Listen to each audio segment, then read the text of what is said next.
हसद करने वाले अजीज़ान गिरामी अपना नुकसान कर रहे होते हैं, महसूद को वो उसका कुछ नहीं बिगाड़ पाएंगे। मुझे बताइए, जिन्होंने अहले बैत के साथ जुल्म किया, क्या हुआ अहले बैत के साथ? अल्लाह ने और इज्जत बढ़ा दी, अल्लाह ने और उनका एहतराम बढ़ा दिया। वो जैसे जैसे जुल्म का शिकार होते चले गए, ऐसे ऐसे माशरे पर हाकिम बनते चले गए। बताइए, जितना पैसा अली का जिक्र रोकने के लिए खर्च हुआ तारीख में, इतना किसी और पर खर्च होता तो वो म्यूजियम में भी ना मिलता।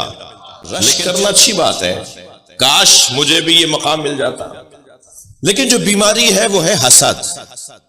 दिक्कत चाहूंगा आपसे, हसद हासिद को जला रही होती है ये बीमारी, और उसे पता भी नहीं चलता कि मैं आग में जल रहा हूं। और जब बहुत कुछ इसका बिगड़ जाएगा तब शायद इसे अंदाजा हो, और उस वक्त फिर फायदा नहीं होगा उस अंदाजे का। मैं अपने इन बच्चों और जवानों से कहूंगा, खबरदार, किसी को तरक्की करते हुए देखकर छोटा दिल न किया करो, अपना दिल छोटा न किया करो, बल्कि अगर कोई तरक्की कर रहा हो तो अल्लाह का शुक्र अदा करो कि कोई तो खुशहाल हुआ।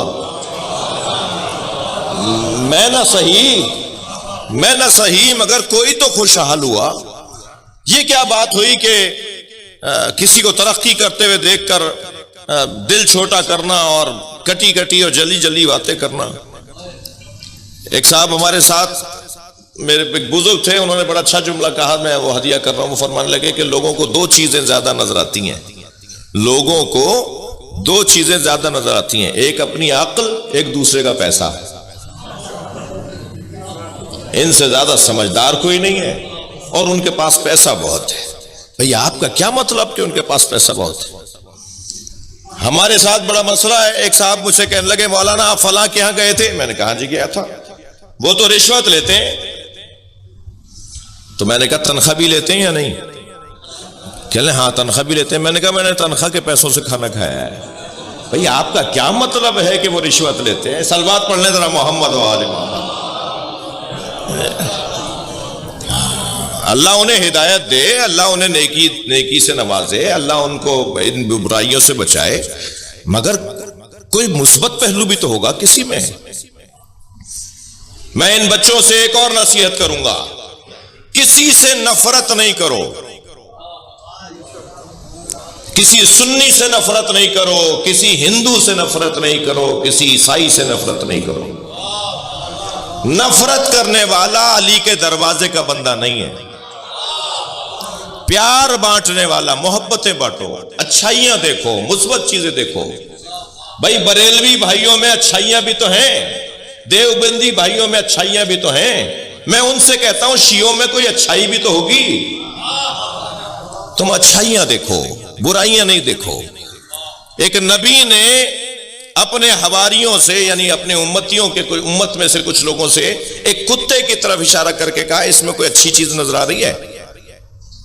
उसके अंदर कीड़े उठ रहे थे, वो जो है वो जख्मी था, उसकी बहुत बुरी हालत थी। तो सबने कहा नहीं जी कोई चीज अच्छी नजर नहीं आ रही है। हजरत फरमाया तुम्हें इसके चमकते हुए दांत नजर नहीं आ रहे? कोई अच्छी चीज तो ढूंढ लो किसी के अंदर। मैं इस आयत की तफसीर में बात कर रहा हूं, मौजू से हटकर नहीं बोल रहा।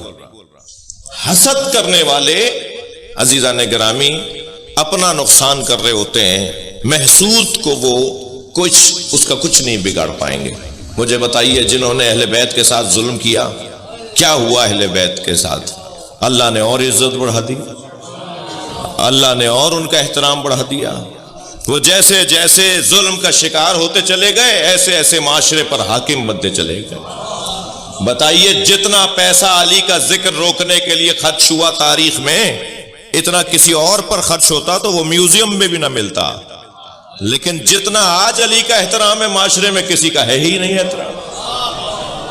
और अगर कोई बराबरी करने की बात भी कर रहा होता है तो उसी मसलक का आलिम उसे टोकता है। उनका एहतराम अपनी जगह, मगर अली अली है। यानी खुद उसी को उसी के मसलक का आलिम कहता है, अली के बराबर बात नहीं करो। उनका मकाम बहुत बुलंद है, मगर अली का मकाम अली का मकाम है। तो वो जो चाहूंगा, नबी ने एक सफर में किसी से खजूरें उसने खिलाई नबी को। सरकार ने खजूरें खा के फरमाया, जब मदीने आओगे तो मैं भी तुम्हें खजूरें दूंगा। सरकार की रहलत हो गई, वो आ गया। हजरत अबू बकर का दौर है। उसने कहा, नबी ने फरमाया था मदीने आओगे तो खजूरें दूंगा। हजरत अबू बकर ने बेसाख्ता कहा, अली को बुलाओ। मौला अली तशरीफ फरमा हुए। हजरत अबू बकर ने फरमाया, अली ये खजूरें मांग रहा है, नबी ने इससे वादा किया था कि मदीने आओगे तो खजूरें खिलाऊंगा। मौला अली ने 3 मुश्त खजूरें उसके दामन में डाल दी। साहबा इकराम ने पूछा, या अबू बकर ये काम तो आप भी कर सकते थे? फरमाने लगे, जब मैं गार में नबी के साथ था तो सारी रात या अल्लाह की बातें हुई हैं या अली की बातें हुई हैं। सारी रात सरकार ने मुझसे अल्लाह की बात की है या अली की बात की है, और जो अली की बातें मुझसे की उनमें से एक बात नबी ने यह फरमाया, इन्ना कफाया। मैंने क्यों कहा अली तुम दे दो? फरमाया, इन्ना कफाया व कफा अलीयन फिल अदल सिवा। मेरा हाथ और अली का हाथ अदालत में एक जैसा है।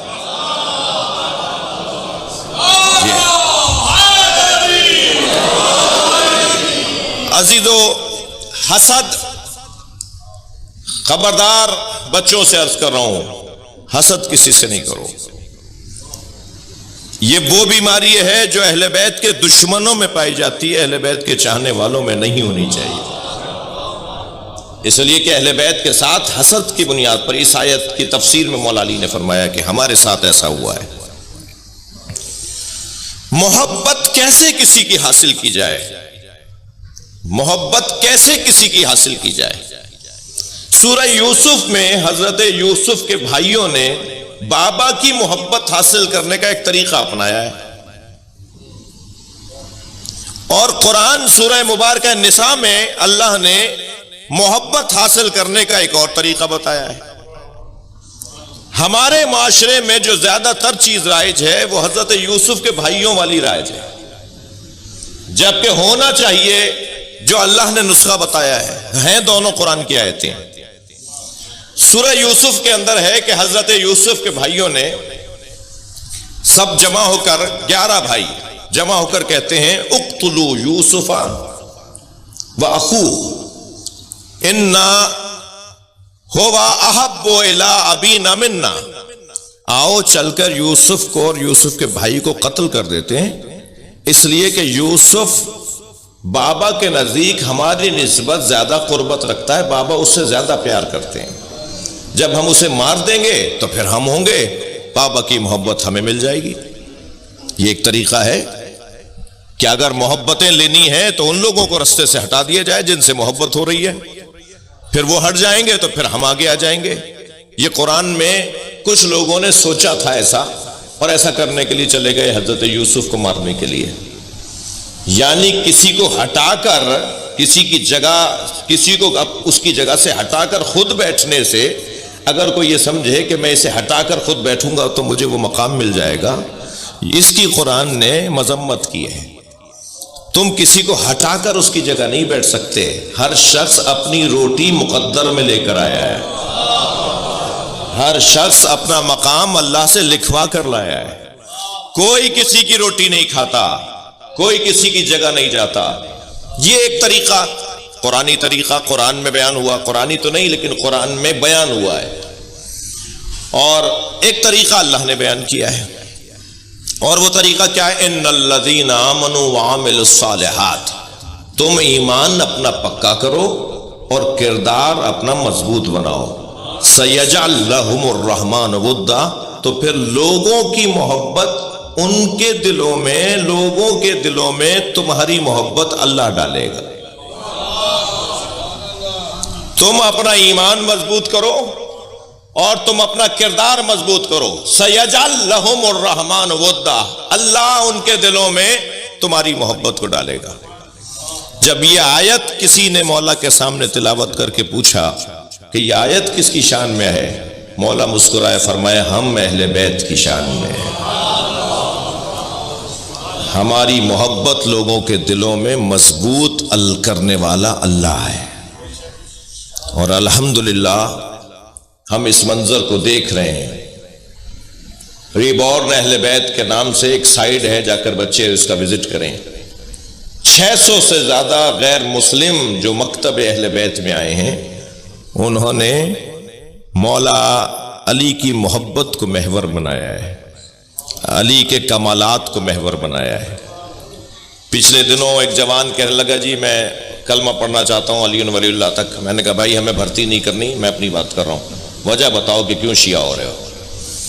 तो मैंने कहा सच बताओ, हमारी वजह से नहीं होना, हमारा हाल अच्छा नहीं है। अहले बैत के मकतब में आ रहे हो, हमारी वजह से नहीं आना, हमारा हाल अच्छा नहीं, क्यों आ रहे हो? तो कहला नहीं जी मैं आपकी वजह से, यानी आपकी कौम की वजह से नहीं आ रहा, बल्कि दो बातों की वजह से आ रहा हूँ। जुमला बड़ा अच्छा था, वो वीडियो भी उसकी सोशल मीडिया पे वायरल हुई हुई है। एक मजलिस में खड़ा हो गया था, पढ़ा लिखा जवान, एमफिल कर रहा था किसी शोबे किसी मौजू में, और कहने लगा जी मैं आना चाहता हूँ, आपकी तरह होना चाहता हूँ। तो वो तो मैंने कहा जी क्यों? तो कहने लगा दो बातों की वजह से मैं आपके मकतब में आ रहा हूँ, एक अजमत अली, एक सब्र हुसैन। क्या कमाल का जुमला है।